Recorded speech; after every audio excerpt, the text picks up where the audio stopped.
Olá, estudantes da Universidade Federal de Mato Grosso, tudo bem com vocês? Bom dia. Antes de mais nada, gostaria de agradecer a professora Lisbeth pelo convite. Tá? A minha ideia era estar de uma forma síncrona com vocês, participando junto, debatendo, mesmo que online, mas não deu, né, por razões de trabalho. Então, eu e a professora nós optamos por essa possibilidade de eu gravar a aula para vocês e ela transmitir via link do YouTube, ok? Então, mas assim, já fica o meu agradecimento à professora e deixo aqui o meu convite, né? A minha intenção para umas próximas oportunidades, ok? O nome então é Cassiano César de Souza Baptista, né? Quem eu sou, né? Então eu sou professor, atualmente sou professor da Rede Estadual de Ensino de Sociologia, sou formado em Sociologia, né? E atuo como professor de Sociologia da Rede Estadual de Ensino de São Paulo já fazem 14 anos, né? Atualmente eu também ocupo a função de coordenador pedagógico, né?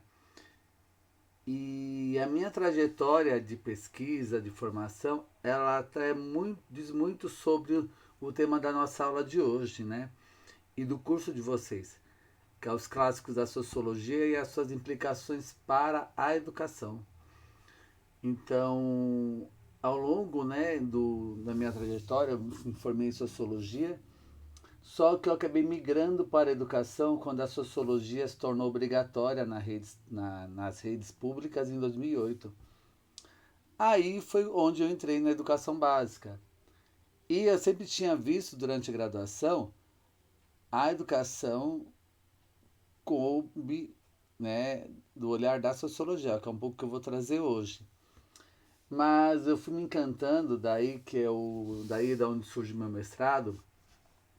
Entre a graduação e o mestrado, eu me apaixonei pela sociologia da educação, ou seja, estudar a educação enquanto um fenômeno social. O que a gente vai ver nos outros slides, a educação, a pedagogia, ela é uma ciência atravessada por outras ciências, né? Então ela é um objeto de pesquisa de outras disciplinas.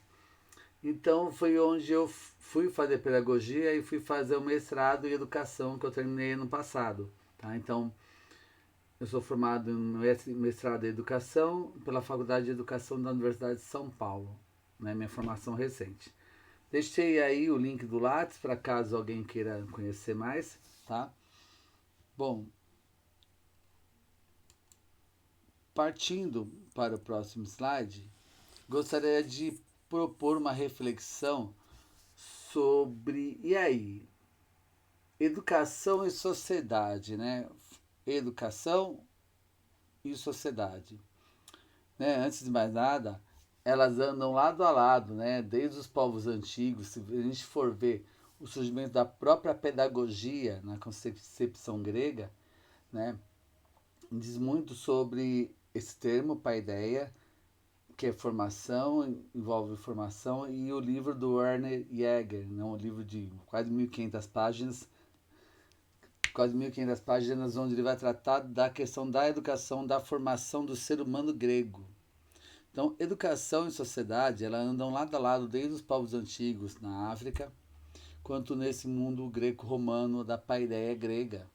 A gente for ver, por exemplo, pensamento decolonial, quando vai tratar da educação na África, dos povos originários na América, os povos originários na África, toda a sociedade tem que ter uma visão de educação dos seus indivíduos. Então, ideal de sociedade perpassa por ideal de educação. As coisas andam lado a lado, né? E aí eu trouxe a citação de um filósofo marxista, Istvan Mesaros. Gostaria de ler para vocês. Né? É de um livro onde ele vai falar, um livro de 1970 mais ou menos, onde que é a teoria da alienação em Marx. Então esse autor ele pega a educação para tratar dentro da ideologia da alienação do Karl Marx, que é um dos sociólogos que nós vamos conversar hoje. Peço até desculpas pela minha voz, porque estou me curando recentemente de uma amidalite grave. Então, às vezes, a voz pode dar um... E aqui em São Paulo está muito poluído. Então, às vezes, a voz pode dar uma rouquidão, tá? E uma falhada de vez em quando. Mas, vamos lá. Então, início da citação, abre aspas. Nenhuma sociedade pode perdurar sem seu sistema próprio de educação. Ou seja, sociedade se perdura ao longo do tempo tendo seu sistema próprio de educação. Desde uma educação de povos originários, desde uma educação no sentido mais institucionalizado enquanto escola. Assim, além da reprodução, uma escala ampliada das múltiplas habilidades sem as quais a atividade produtiva não poderia ser levada a cabo, o complexo sistema educacional da sociedade é também responsável pela produção e reprodução da estrutura de valores no interior da qual os indivíduos definem seus próprios objetivos e fins específicos. Então vamos lá. A educação também, numa escala ampliada, ela reflete a reprodução de múltiplas habilidades justamente para a atividade produtiva, né? Mas ao mesmo tempo, ela não é só formada por isso. A educação envolve uma reprodução de estruturas de valores sem a quais os indivíduos não conseguem tomar as suas decisões, tá? Então, esse processo de educação enquanto uma formação para o trabalho, educação enquanto uma formação moral e social, isso está sempre atrelado nos sociólogos que nós vamos ver. Então, as relações sociais de produção, reificadas, alienadas sob o capitalismo, não se perpetuam automaticamente.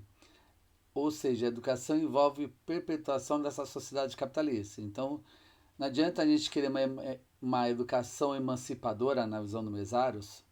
Nossa educação tem que ser emancipadora se a própria sociedade não for emancipadora.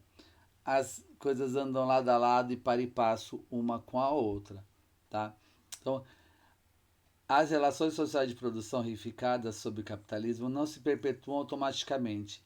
Elas só o fazem porque os indivíduos particulares interiorizam as pressões externas. Eles adotam, ou seja, eles adotam as perspectivas gerais da sociedade capitalista, a sociedade de mercadorias, como os limites inquestionáveis de suas próprias aspirações. Ou seja, se você quer que as pessoas tenham a sociedade de mercadorias, o capitalismo, como o horizonte do seu pensamento, você tem que formar eles desde a escola. Que é aí que a gente vai ver no final dos slides de hoje, da aula de hoje. O quanto o neoliberalismo ele atua na escola para atuar justamente na formação dos futuros consumidores, dos futuros empreendedores, dos futuros seres humanos que tenham como seu horizonte de ação a sociedade de mercadorias. Então é com isso que os indivíduos contribuem para manter uma concepção de mundo e para a manutenção de uma forma específica de intercâmbio social, de troca social, que corresponde àquela concepção de mundo capitalista. Tá?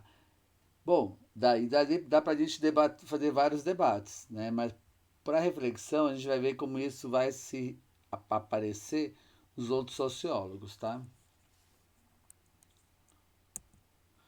Então, né, bom, antes de falar dos sociólogos, pensadores, fundadores da sociologia, é bom a gente entender.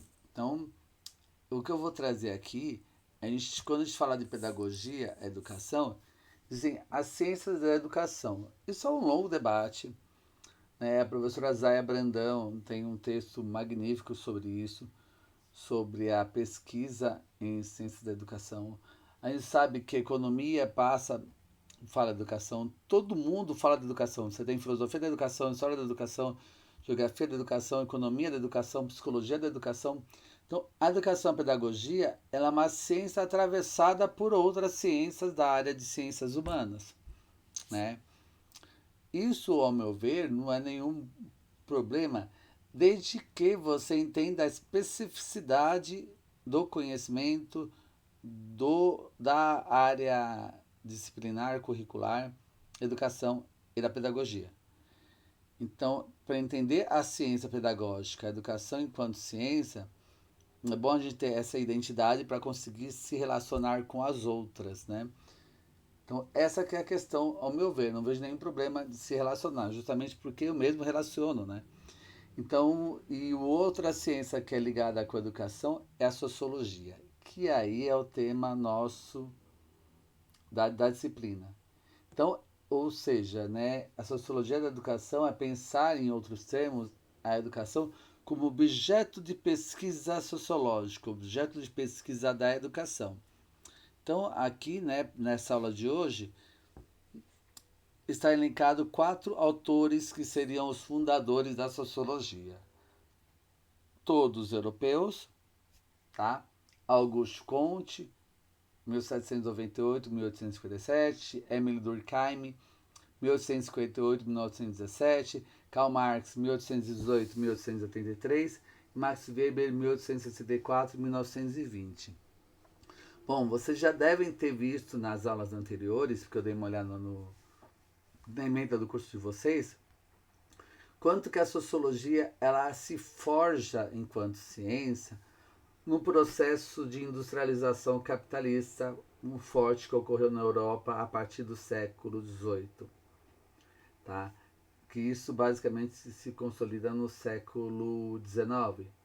Mas a transformação, então, assim, a sociologia ela surge, né, sociedade, logia, estudo, ela surge como uma ciência da sociedade para entender as transformações que estavam ocorrendo na sociedade capitalista, na sociedade europeia, principalmente na sociedade industrializada, urbanizada. Então, essas transformações sociais, migração do campo para a cidade, mudança de produção entre um modo de produção artesanal, feudal, para o modo de produção industrial, necessitou, isso é muito forte nesses pensadores, principalmente no Durkheim, no Weber, no Comte, a necessidade de se pensar uma ciência própria que estudasse as questões sociais, né?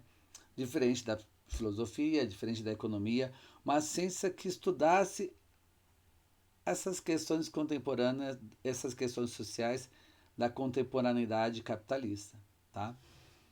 Então, o que a gente está lidando aqui agora é com uma ciência nova, uma ciência enquanto que ela surgiu para entender o processo de industrialização capitalista, tá? Tem desses 4 pensadores do século XVIII e XIX, o locus de análise deles era a sociedade europeia. Lógico, a gente vai ver, por exemplo, Karl Marx, que há uma tentativa de você relacionar isso para outros povos do mundo. Beleza. Mas esses autores, isso é importante a gente ter, sempre quando for ler algum autor, for estudar algum autor, pesquisar, entender, calma aí, de onde ele está falando? Qual era a realidade dele da época histórica? Com quem ele estava dialogando? Isso nos ajuda a entender as ideias do autor, inclusive quando a gente quando a gente naturalmente a gente tenta transpor as ideias para o mundo de hoje, mas a gente não pode fazer isso sem contextualizar isso, tá? Então, para mim é muito bom você, quer entender as ideias de um autor, deixa eu entender qual o contexto que ele vivia, qual o contexto social que ele vivia, com quem ele dialogava, como que era a vida dele, né? Como que era o país que ele vivia naquele momento histórico. Isso fica uma dica para vocês, né, estudantes de pedagogia, para a gente não tomar as ideias como fórmulas mágicas, né? Isso é uma dica, acho que eu e a professora Zilbete concordamos bastante. Sempre discorde das ideias, mas discorde com conhecimento de causa, com argumento, com fundamentação. Senão a gente pode cair num negacionismo científico, né? Eu discordo porque eu quero discordar. Não. Então a gente está aqui numa formação de pedagogos, formação de educadores, né? Então a gente vai ver, por exemplo, eu estou falando isso por quê? Porque a gente vai ver autores, 2 autores principalmente com pensamentos muito conservadores, Augusto Comte e Émile Durkheim. Karl Marx, um dos pais fundadores do socialismo, do comunismo, da crítica forte ao capitalismo, e o Max Weber, que é um autor que ele tem fortes ligações com a sociedade norte-americana, que ele estudou a sociedade norte-americana, o puritanismo norte-americano. Então ele estuda a ética protestante, tem o livro dele famoso, né? A ética protestante e o espírito do capitalismo, tá? Então é bom a gente passar essas visões de autores para vocês terem conhecimento de vocês a partir de leituras, a partir de reflexões, sempre com argumento. Então vou até frisar novamente. Augusto Conte, quem foi? Vamos entender o contexto onde ele estava, com quem ele estava dialogando e assim por diante, tá? Bom, então vamos começar pelo Augusto Conte. Ele nasceu, né, 2 anos antes de acabar o século XVIII, então ele é um autor que viveu os seus 59 anos, especificamente numa França do século XIX. Ele é um autor que ele era filósofo francês, ele tem estudos sobre botânica, estudos sobre naturalismo, e ele tenta transpor algo que está da sociologia como uma física social. Ele tenta estudar a sociologia de uma forma funcionalista, pensando, transpondo o funcionamento da natureza para a sociedade. Então, isso através de um positivismo, né, que seria uma ciência positiva, onde você teria a formação dos indivíduos, desde uma organização moral, e você só teria progresso social se você tivesse ordem.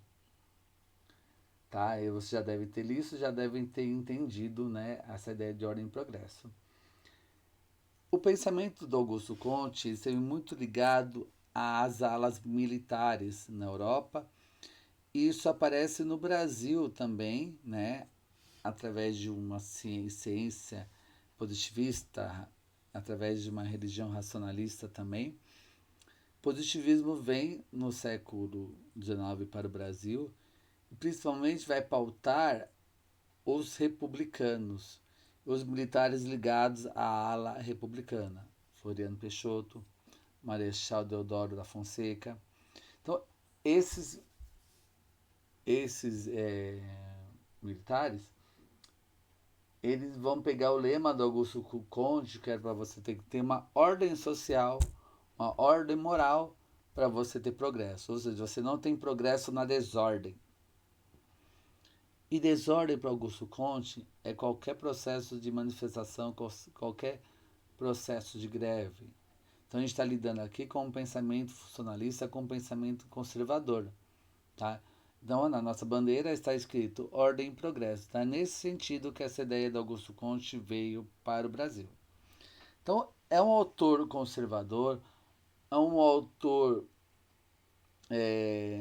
que vê a formação moral muito forte. E a educação, né, é importante dizer, antes de mais nada, que esses autores, eles, tanto Augusto Comte, quanto Durkheim, quanto Karl Marx, quanto Max Weber, eles não teorizam especificamente sobre educação. A educação perpassa a obra deles, enquanto formação de futuros adultos que viverão em sociedade. Então a ideia que eles têm é da educação como uma reprodução da sociedade, por uma perpetuação da sociedade, como nós vimos anteriormente na citação do Mesaros. Então, dentro dessa lógica conservadora de tentar transpor uma física social de um funcionamento da natureza para a sociedade, Augusto Comte vai pensar a educação, isso está no livro Filosofia Positiva, né, que é um livro com vários cursos que ele deu, sobre explicar essa nova teoria, essa filosofia dele, que é a educação como desenvolvimento moral dos indivíduos para o progresso social. Ou seja, queremos ter uma sociedade melhor, queremos ter uma raça humana melhor, temos que desenvolver moralmente os indivíduos. Né? Esse é um ponto. Então, a educação enquanto desenvolvimento moral dos indivíduos para o progresso social. Ou seja, ela tem progresso social se você tem uma ordem moral. Você tem os indivíduos em desordem moralmente, você não vai ter progresso social. Essa aqui é a lógica. Um outro autor também funcionalista, também conservador, francês, é o Émile Durkheim, 1858-1917. Né? Então ele nasce no meados do século XIX, morre no ano da Revolução Russa, né? E ele é dos quatro, ele é o que mais teoriza. Ele teve um livro específico sobre a educação moral, né, dos indivíduos. Então, ele é um sociólogo francês e ele é um dos primeiros a se preocupar com a especificidade do conhecimento sociológico. Ele não é que nem Auguste Comte, que trata a sociologia como uma física social. Então, ele pensa em explicar qual que é a especificidade do conhecimento sociológico. Então, como um bom funcionalista, ou seja, a sociedade tem que ter um ordenamento, uma funcionalidade, um funcionamento. Então, ele pensa o fato social enquanto coisa. Ou seja, ele tenta analisar os fenômenos sociais como algo isolado, como se fosse um laboratório. Entendeu? Você pegar, analisar um exame de sangue no laboratório. Você não tem interferência de outras coisas. Então ele associa mais ou menos que a sociologia, os fatos sociais deveriam ser analisados enquanto coisas, né, externas, objetivas, né? Então ele é um dos primeiros autores a especificar, gostemos ou não, um método de estudo sociológico sobre qualquer fato social. Suicídio, que ele vai falar, sobre segurança, sobre trabalho e sobre também a educação, tá? Então, ele fala que o fato social ele é externo a nós. Então, o analista social ele tem que se distanciar e analisar o fato social enquanto uma coisa externa, tá? Então, os seus conceitos, dois conceitos interessantes que vão dialogar muito com a educação. Então, ele fala sobre conceito de solidariedade mecânica e solidariedade orgânica, né? Solidariedade mecânica seriam sociedades menos complexas, sociedades indígenas, por exemplo, e orgânica seriam sociedades mais complexas, sociedade capitalista. Que aí ele vai entender o modo de produção, o funcionamento do trabalho, da produção dessas sociedades. Então, por exemplo, uma sociedade menos complexa, mecânica, a solidariedade entre os indivíduos, ela funciona com um mecanismo simples. Você tem geralmente um ancião nessas sociedades e ele dita toda a regra moral de formação dos jovens. Você tem uma divisão social pequena, onde os homens vão caçar e as mulheres vão ficar em casa, nas aldeias, com os seus trabalhos domésticos. Então você é uma sociedade menos complexa, então a solidariedade, os laços de solidariedade entre as pessoas funcionam de uma forma mecânica. É onde que aí o Durkheim vai falar que nesse tipo de sociedade o coletivo ele é maior do que o individual, né? Já as sociedades capitalistas, elas funcionam como solidariedade orgânica. Por quê? Sociedades mais complexas, sociedades complexas, mas umas sociedades grandes, né, muito populosas, onde você tem um processo de individualização muito forte dos indivíduos. Esses indivíduos, às vezes, são desgarrados de laços sociais, entendeu? De solidariedade de grupo. Então, o Durkheim ele pensa que uma sociedade complexa capitalista você teria que ter no trabalho e na vida social como um todo uma solidariedade orgânica. Como bom funcionalista, ele fala que a solidariedade orgânica, que a sociedade deveria funcionar como se fosse um corpo humano. Daí a ideia de solidariedade orgânica, né?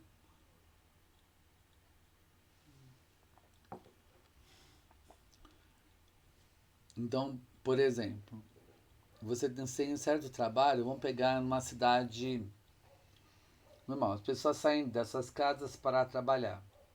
Elas pegam o transporte público. Vamos pensar o caso vai de São Paulo. Se tem greve de ônibus, greve de metrô, essas pessoas que fizeram greve, eles têm o direito delas. Só que para o Durkheim, isso é errado, porque essas pessoas atrapalham as outras a irem para o seu trabalho. Então ele fala que numa sociedade complexa, se o rim não funciona, quer dizer, no corpo humano, se o rim trava, ele prejudica o funcionamento dos outros organismos, né, dentro do corpo social, dos outros órgãos dentro do corpo social. Então a sociedade da mesma forma. Se uma parte da sociedade, o transporte público, faz greve, ele atrapalha os trabalhadores chegarem nas empresas, trabalharem das empresas, terem seus funcionários para trabalhar. E isso pode gerar um processo de corrosão social. Tá? Então ele comenta que a sociedade deveria funcionar que nem o corpo humano, todos os órgãos sociais em perfeita harmonia. Tá? Então, isso é importante por quê? Porque, como um bom positivista conservador, a educação para o Durkheim ela envolve também formação moral. Formação moral para uma coesão social de grupo.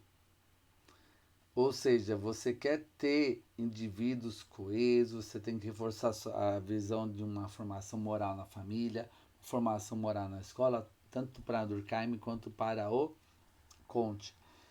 Né? E você evitaria assim o processo de anomia social dos indivíduos que não se encaixam socialmente. Anomia no sentido de desgarramento dos indivíduos dessa sociedade. Então, vamos pensar hoje do ponto de vista do Durkheim, tá? Se o Durkheim estivesse aqui e visse essa quantidade de pessoas passando por depressão, se matando, né? Eu falo isso porque o Durkheim ele é o primeiro sociólogo a falar do suicídio, né? Ele e o Marx, mas ele e o Durkheim ele é uma forma mais sistematizada, né? Num livraço, né? No calhamaço, num livro, né? Com quase 600 páginas, onde ele vai falar sobre o suicídio. Porque numa visão conservadora, se ele chegasse aqui e visse esses indivíduos se matando, se suicidando, uma depressão, um processo de crises emocionais que nós temos aqui. Ele, como um bom conservador, Durkheim falaria: opa, o que está acontecendo com essa sociedade? Cadê os laços de solidariedade orgânica entre as pessoas, entre os grupos sociais? Cadê a formação moral para a coesão desse grupo? Onde está a família? Onde está a escola? Onde está a religião? Nesse tipo de pensamento conservador, do Durkheim estaria arraigado nesse sentido. Então, a educação para o Durkheim ela é enquanto fator de formação moral para a coesão social. Isso é uma forma para integrar os indivíduos nesse grupo maior da sociedade, entendo solidariedade orgânica, tá? Em linhas gerais é isso. Então tem livros deles que falam sobre a divisão no trabalho social, educação e sociologia, educação moral, os dois últimos publicados depois da sua morte, onde ele vai falar desses conceitos de solidariedade mecânica, solidariedade orgânica e como isso afeta na educação moral dos indivíduos, tá? Então, nesse primeiro momento, nós estamos falando de dois pensadores que têm origem num pensamento conservador, num pensamento de conservar a sociedade, certo? De tentar manter as coisas coesas, tá? Já de uma forma diferente, opa, agora sim. Uma forma diferente, nós vamos ver o filósofo Karl Marx. Né? Vocês podem jogar no Google, pesquisar. O Karl Marx ele foi um dos autores fundadores do socialismo e do comunismo. Ele não era sociólogo, tá? Ele era um filósofo e economista alemão e um dos principais expoentes da crítica ao modo de produção capitalista do ponto de vista da esquerda. Tá? Então eu gosto de falar isso, de mostrar que os autores, os cientistas, eles também têm uma sua visão de mundo, de certa forma. Tá? Então, por exemplo, no Karl Marx você tem os conceitos de trabalho e divisão social do trabalho, desigualdade entre capitalistas e trabalhadores. Tá? Então você tem para o Karl Marx o capitalismo como um processo de industrialização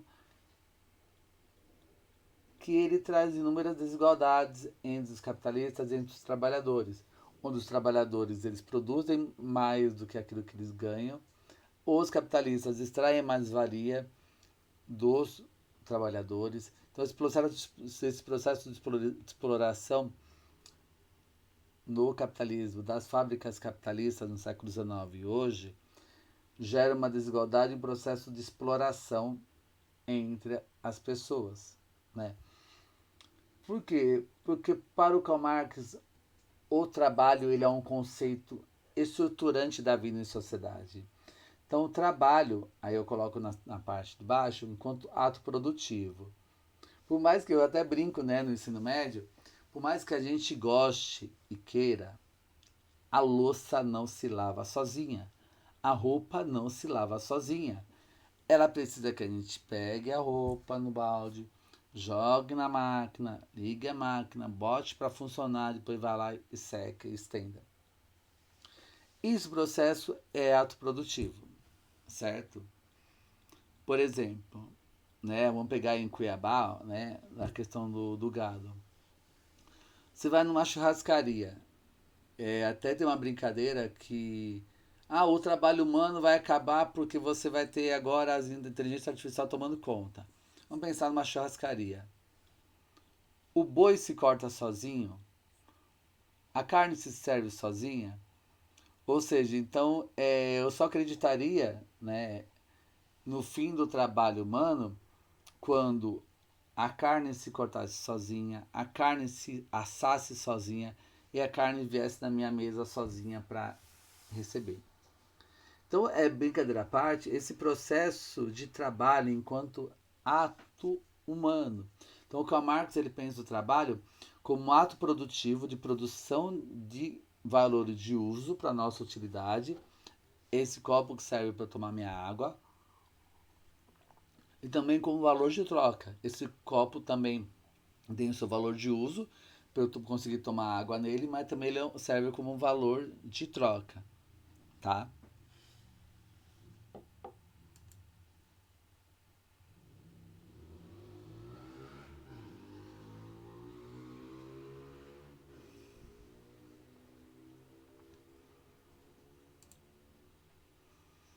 Então, ele pensa essa questão do trabalho enquanto fator de desenvolvimento humano. Então, a educação ela não foi tematizada no pensamento do Karl Marx de uma forma específica, né? Então, a educação para o Marx envolve emancipação humana. Então, a educação enquanto formação integral dos seres humanos. Integral no sentido de formação de valores, formação de intelecto e formação para o trabalho, visando a emancipação humana. Né? A ideia do Marx sobre formação integral, sobre educação dentro do processo social, né, que você não consegue ter uma educação anticapitalista numa sociedade capitalista. Então, uma educação anticapitalista tem que passar por um processo de transformação capitalista. Né? Porque, por exemplo, um dos livros do Marx, que eu citei aqui, A Ideologia Alemã, ele fala: as ideologias dominantes de uma época são as ideologias da classe dominante. Que a gente vai ver no final dessa aula. A mercantilização da educação, os empresários da educação entrando, o pensamento capitalista na educação está muito forte, porque ele representa a ideologia dominante, da classe dominante. Isso dá uma ideia do Karl Marx, né? O processo de ruptura de uma ideologia que seja contra a hegemônica, essa hegemonia capitalista, você teria que estar atrelado com um processo de transformação social dos indivíduos. Então, para a gente ver, né, o processo também, nas outras aulas e nessa, a educação e sociedade, elas andam juntas ao mesmo tempo, né? Não tem como pensar esse processo de ideal de educação sendo ideal de sociedade, tá? Isso é interessante até para a gente ver que a educação sozinha ela não se basta. E para a gente ter com professores, com pedagogos, porque às vezes a gente acha que a gente vai abraçar o mundo. Não, gente, não. O processo de lutas sociais ele está para além da educação, que envolve o processo de luta política. Entendeu? Porque às vezes a sociedade coloca todas as suas frustrações, todos os seus problemas da sociedade brasileira, joga para a educação. Então, problemas que estão tendo na sociedade, problemas de mão de obra, problema de jovens com uso do celular, joga para a escola. Não estou falando para a escola não deve tratar dessas questões, mas de entender a especificidade da escola, que é um processo que vai para além dessa aula, né? Mas entender a especificidade disso e a especificidade do trabalho pedagógico específico. Para a gente não pirar e a gente conseguir fazer o nosso trabalho, nós vamos abraçar o mundo, né? Porque isso é muito voluntarioso, só que ao mesmo tempo pode dar uma decepção muito grande caso a gente não consiga abraçar o mundo, né? Então, voltando, perdão desse parêntese, né? A educação para o Marx ela envolve uma formação integral dos seres humanos, no sentido de uma emancipação humana, tendo o trabalho como princípio educativo. Esse tipo de ideia do Karl Marx vai aparecer muito, que vocês vão ver ao longo da graduação de vocês, da formação do pensamento omnilateral do Antônio Gramsci, né, de uma formação para o trabalho, do trabalho como princípio educativo, algo que está, por exemplo, arraigado nos institutos federais, né, dessa formação omnilateral, onde tem o Antônio Gramsci como um marxista, né, como um dos seus maiores expoentes, tá? Então, em linhas gerais, foi esse processo. A educação não é tematizada muito forte no Karl Marx, mas ele vê uma formação integral visando a emancipação humana como uma crítica ao capitalismo. E que a educação atua, e que nós temos atualmente no capitalismo, uma educação voltada para o capitalismo, porque o capitalismo é o sistema dominante, entendeu? Então você quer ter uma educação emancipatória, você tem que ter uma sociedade com uma luta social política emancipatória, tá? Por outro lado, um outro autor, Max Weber, né, esse viveu um pouco além no início do século XX. Ele é economista alemão de formação e também um sociólogo, e ele é um dos principais expoentes da teoria sociológica do Estado moderno, do Estado burocrático, da burocracia, desse sistema burocrático que nós temos no Estado moderno. Então, isso é importante dizer porque isso vai aparecer na educação para o Max Weber. Né? Então, mas antes disso, o que o Max Weber tem como conceitos importantes? O trabalho. E o trabalho como uma ética protestante. Ele vai ter um livro fantástico que ele analisa o capitalismo norte-americano a partir da religião. Então, é ética protestante e o espírito do capitalismo. Ele fala que essa ética protestante dos protestantes que assim, a gente for buscar na história, no passado, na Inglaterra, os anglicanos ganharam, os protestantes perderam e foram fugidos saíram fugidos da Inglaterra, foram construir uma nova Inglaterra na América. Qual que era a colônia inglesa na América? Estados Unidos, né? Até então não era Estados Unidos. Então eles queriam construir uma nova Canaã, uma nova Inglaterra ali na América. isso é estruturante dentro do pensamento da sociedade norte-americana. Então o Weber ele vai analisar que essa ética protestante do protestante, ao invés de você querer enriquecer somente a igreja como os católicos, isso em linhas gerais, tá? Você tem o protestante como uma pessoa que ele tenta perseverar e lutar para o seu ganho pessoal aqui na Terra como se fosse um presente de Deus. Essa ideia da meritocracia, do merecimento, está muito forte na sociedade americana que o Weber analisa nesse livro A Ética Protestante e o Espírito do Capitalismo. Então, isso é de origem aos evangélicos que nós temos hoje, e isso é muito forte no Martinho Lutero, no Calvino, né? E assim vai.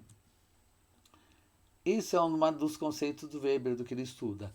Outra questão é o tipo de dominação, que ele fala que você tem tipos de dominação. Por exemplo, um ancião um povo indígena, numa aldeia, ele tem uma relação de dominação pessoal.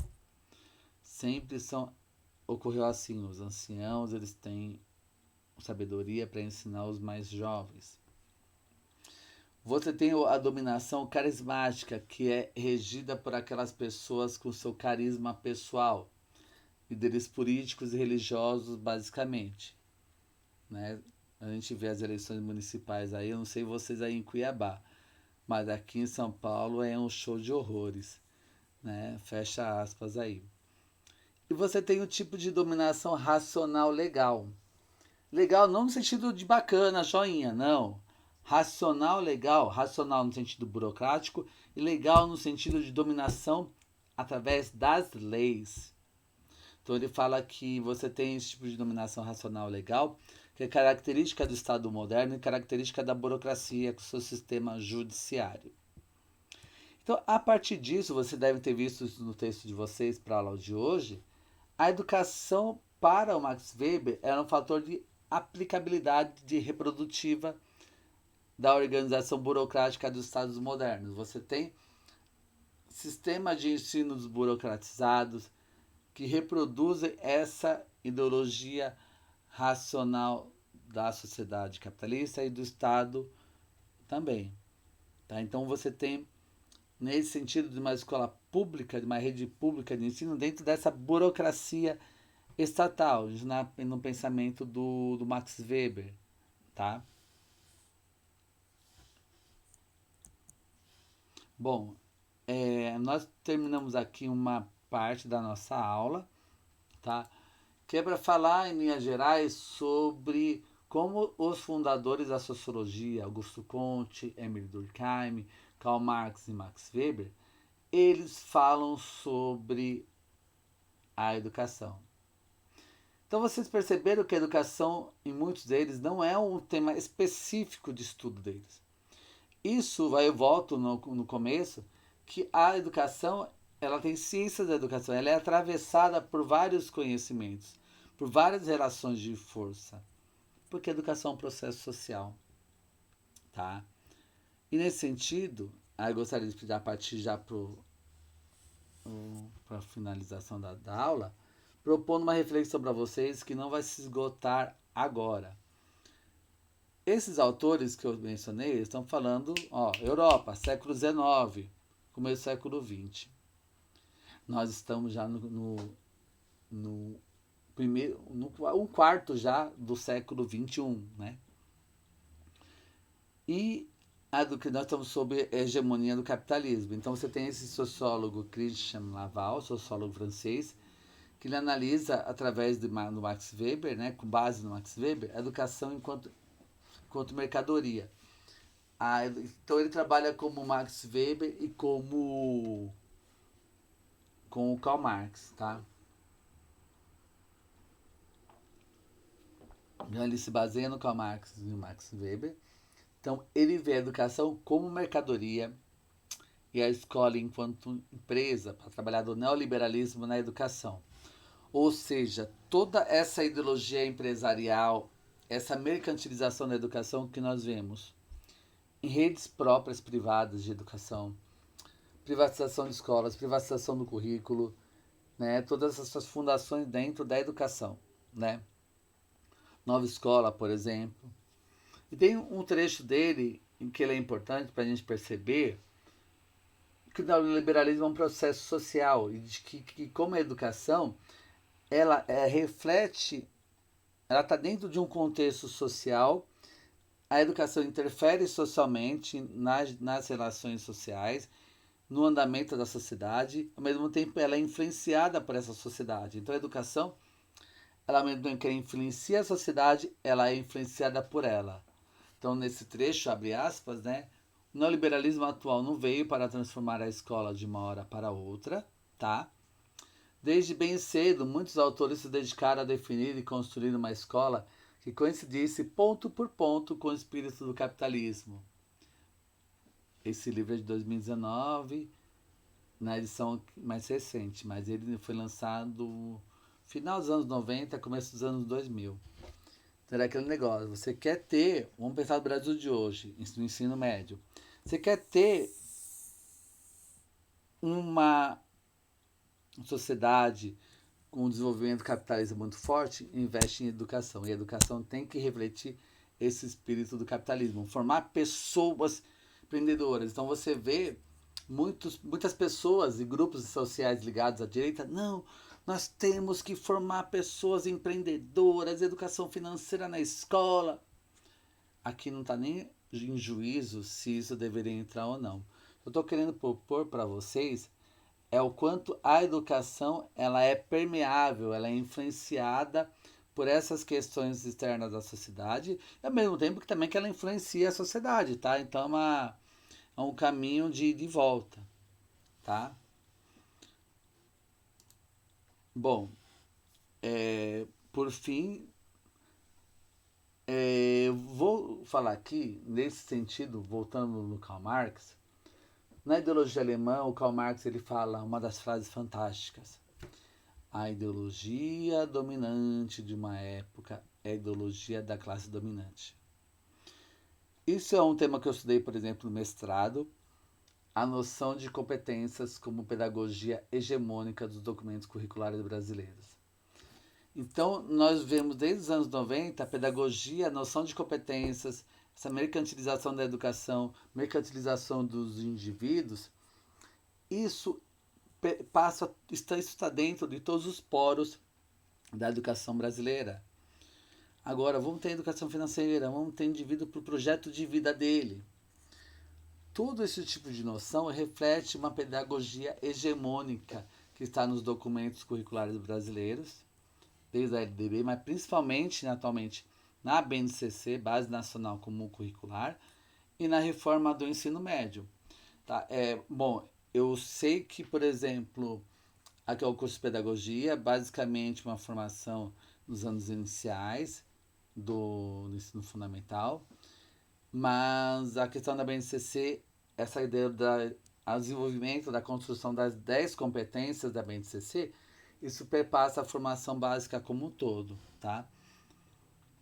E, por outro lado, né, como uma pedagogia contra-hegemônica, eu cito a educação para além do capital, do Istvan Meszaros, né? Ou seja, é aquilo pouco que eu falei antes ao comentar do Karl Marx. Você quer ter uma educação contra-hegemônica que ultrapasse os limites do capitalismo, você tem que ter uma luta social também nisso.